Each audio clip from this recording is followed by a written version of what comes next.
So, ये मेरे husband अभिनव। हाय।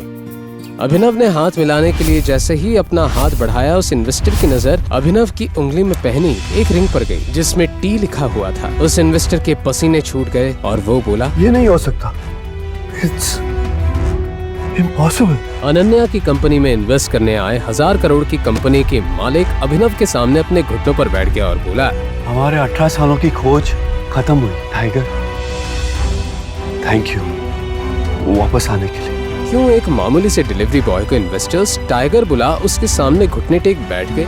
ऐसी कौन सी दुश्मनी थी जिसकी वजह से सनी ने अपनी ही बहन के चरित्र पर इतना बड़ा दाग लगाया? क्या अभिनव का कोई राज था? क्या होगा जब अनन्या के सामने खुलेंगे सच के भयानक पन्ने? आखिर कौन है टाइगर? शाम को लगातार बजती घंटी की आवाज ने अभिनव को जगा दिया। दरवाजे पे उसकी बीवी अनन्या थी।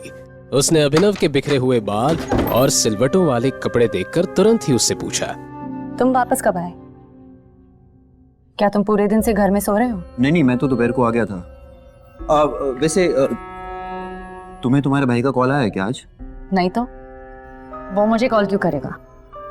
लगता है सनी सिंह अभी भी मेरी बात को सीरियसली नहीं ले रहा है। अरे नहीं, मैंने तो बस वैसे ही पूछा। अपने भाई का नाम सुनकर अचानक से अनन्या को याद आया कि उसके भाई ने वीआर ग्रुप के साथ सिंह इंडस्ट्रीज के कॉर्पोरेशन का सारा मैटर चिराग के हाथ में दे दिया है।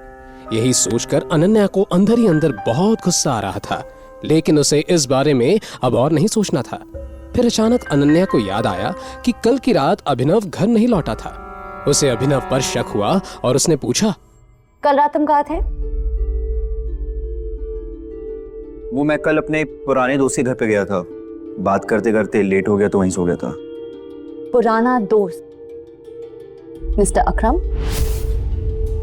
होटल से फायर किया हो ना? अनन्या अभिनव को घूरने लगी। उसे यकीन नहीं हो रहा था कि अपने फटीचर पति की दोस्ती शहर के सबसे बड़े बिजनेसमैन और माफिया किंग अकरम से भी है। हाँ, तुमने सही पहचाना।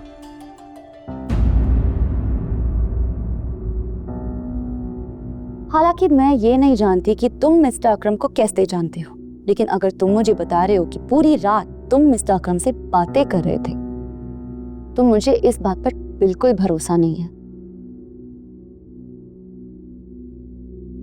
ये बोलने के बाद अनन्या ने टीवी का रिमोट उठाया और टीवी ऑन करते हुए बोली, वैसे मिस्टर अकरम किस टाइप के इंसान है? मतलब? क्या उनके पास इतना टाइम है कि पूरी रात तुम्हारे साथ बातें करें? तुम्हें क्या लगता है तुम मुझे कुछ भी कहोगी और मैं मान लूंगी? एनीवे, मुझे भूख लगी है, मेरे लिए कुछ खाना बना। अभिनव अनन्या के लिए उसका फेवरेट पास्ता बनाने की तैयारी करने लगा, लेकिन तभी दरवाजे पर दस्तक हुई और हरदेव सिंह भी घर लौट आए।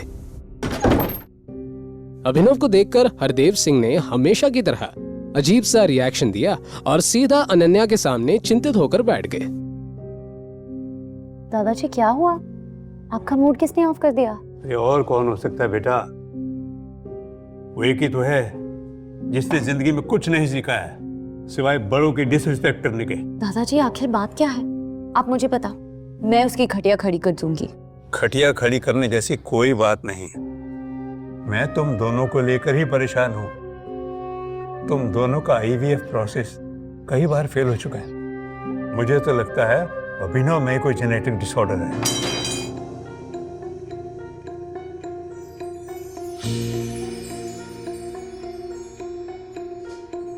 एक तो अनाथ है, परिवार का आता पता नहीं। जरूर इसके जीन्स में कोई फॉल्ट होगा। ये बोलते हुए हरदेव का ध्यान किचन की तरफ गया और फिर वो अभिनव को सुनाई दे ऐसी आवाज में बोले, अरे मैं तो चाहता हूँ अभिनव एक बार अपना फिजिकल एग्जामिनेशन करवा ले। अरे मैं तो तुम दोनों का भला ही चाहता हूँ, और क्या। दादाजी आप इतनी स्वीट हो, पर क्या हम इस मैटर को थोड़ा साइड में रख सकते हैं अभी के लिए? वैसे ही मेरे सर पे काम का इतना लोड है। अभी अभी मेरी कंपनी फाइनेंशियल क्राइसिस से बाहर निकली है। मुझे अभी कंपनी पे ध्यान देना है, ना कि बच्चे पे। बेटा तुम चाहती हो कि मैं इस बात को साइड में रख दूं? अरे 2 साल से ज्यादा हो गया तुम्हारी शादी को। कई बार तुम्हारा आईवीएफ प्रोसेस फेल हो चुका है। उसके बाद भी तुम जल्दी में नहीं हो? अरे लोगों को जवाब मुझे देना पड़ता है, ताने मुझे सुनने पड़ते हैं। अरे ऐसा है ना, आगे से लोगों को जवाब खुद ही दे दिया करना। दादाजी प्लीज, मुझे इस टॉपिक पे अभी बात नहीं करनी। अनन्या, अपनी पसंदीदा पास्ता देखकर अनन्या के चेहरे पर स्माइल आ गई। पहली बार अभिनव की तरफ से अनन्या को केयर फील हुई। हालांकि अभिनव तो ऐसा 2 साल से कर रहा था, पर अनन्या ने अभिनव को ध्यान से देखा ही कहा था। आज देखा तो पास्ता जैसी छोटी चीज भी उसे भा गई। अभिनव और अनन्या की आंखें टकराई और अनन्या ने धीरे से थैंक यू कहा। अभिनव को भी एहसास हो गया था कि अनन्या के दिल में घर बनाने के सफर में वो एक कदम आगे बढ़ गया है। अनन्या इस पल में इतना खो गई थी कि उसने अपने दादाजी के डिससैटिस्फाइड लुक को पूरी तरह से इग्नोर कर दिया।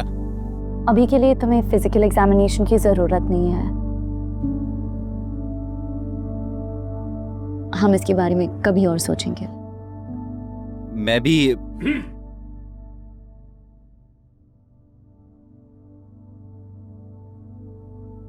ठीक है, जैसे तुम बोलो। अभिनव अपनी खुशी पूरी तरह जाहिर नहीं कर पाया। ये बहुत बड़ा दिन था। अनन्या ने अभिनव के लिए अपने दादाजी के सामने स्टैंड लिया, वो भी इतनी बड़ी बात पर। उसे मामला बनता दिख रहा था।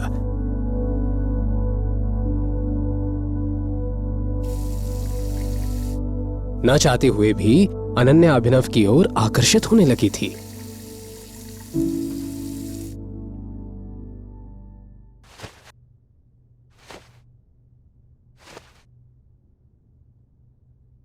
अनन्या, अगर कल तुम्हें तुम्हारे भाई का कॉल आए, वो बीआर ग्रुप के साथ सिंह इंडस्ट्रीज की कॉर्पोरेशन की बात करे, तो तुम एकदम से हाँ मत कहना।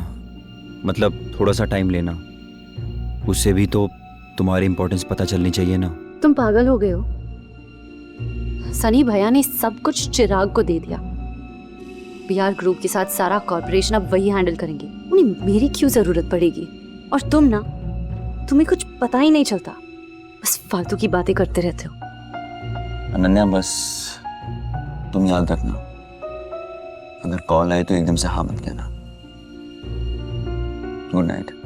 सो जाओ। अपनी बात कहने के बाद अभिनव सो गया। जैसे तैसे अनन्या ने अपने आप को संभाला और लाइट बंद करने के बाद वो भी सो गई। अगले दिन जब अनन्या अपने काम से घर से निकल गई तो उसके पीछे पीछे अभिनव भी होटल सफायर की तरफ निकल पड़ा। अभिनव ने अपनी असली पहचान सबसे छुपा कर रखी थी। सिंह परिवार के लिए वो सिर्फ एक मामूली डिलीवरी बॉय और नाकारा घर जमाई था, पर असल में वो अंडरवर्ल्ड की सबसे शक्तिशाली कंपनी द माफिया किंग का नया बॉस बन चुका था। अंडरवर्ल्ड की दुनिया में लोग उसे टाइगर के नाम से जानते थे।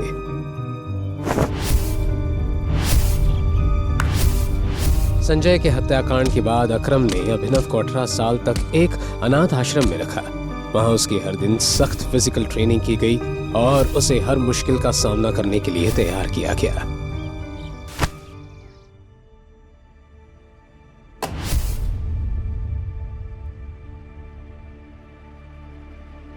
इस कंपनी की बुनियाद उसके पिता संजय ने रखी थी, लेकिन संजय के देहांत के बाद कंपनी की जिम्मेवारी उनके वफादार साथी अकरम के कंधों पर आ गई। जब अकरम को लगा कि अभिनव काबिल हो चुका है, तब उसने उसे माफिया किंग के गद्दी पर बैठाया, लेकिन अपनी असली पहचान सबसे छुपाने की एक शर्त भी रखी। अगर ये शर्त टूटी तो अभिनव को इस गद्दी से हाथ धोना पड़ सकता है। वैसे ऑफिस का आरामदायक माहौल, खासकर जॉब, आपके अंडर एक एफिशिएंट सेक्रेटरी हो जो सब कुछ कर ले और आपको कुछ करने की जरूरत ना पड़े, तो आपको और मजा आने लगता है।